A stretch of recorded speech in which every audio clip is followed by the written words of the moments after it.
இனி 3 உலகத்திலும் என்னால் வெல்லப்படுவதற்கு எவனுமே கிடையாது என்று 20 கைகளையும் சும்மா வைத்திருப்பது எப்பேற்பட்ட கொடுமை. பாவம், யானைகளோடு சண்டை போட்டுக் கொண்டிருந்தேன். சிவபக்தன் நான். கைலாயத்தை தூக்கி பார்த்தால் என்ன என்று தூக்கி பார்த்து தோல்வி அடைந்தேன். தோற்று போனேன். ஆனால் ஒருபோதும் அது என்னுடைய சிறுமையில் சேர்க்க சொன்னது கிடையாது. கைலாயத்தையே நகர்த்தி பார்த்தவன் என்று பெருமையில் தான் சேர்த்தேன். காரணம், காண முயலெய்த அம்பு என்னுடையது கிடையாது, யானை பிழைத்த வேலேந்தியவன் இந்த ராவணன்.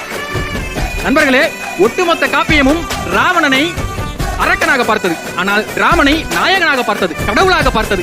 ஆனால் இந்த அரக்கன் மட்டும்தான் அவன் கடவுள் மட்டும் கிடையாது, அதைவிட பலபடி மேலானவன் என்று வேத முதற் காரணன் என்று பரம்பொருளாக பார்த்தேன். அப்படிப்பட்ட ராமன் வேதம் உள்ள வரைக்கும் இந்த உலகத்தில் பேசப்படுவான் என்றால், எதிர்த்து நின்று செத்துப்போன இந்த ராவணனும் உள்ள வரைக்கும் பேசப்பட்டுதான் கொண்டிருப்பான்.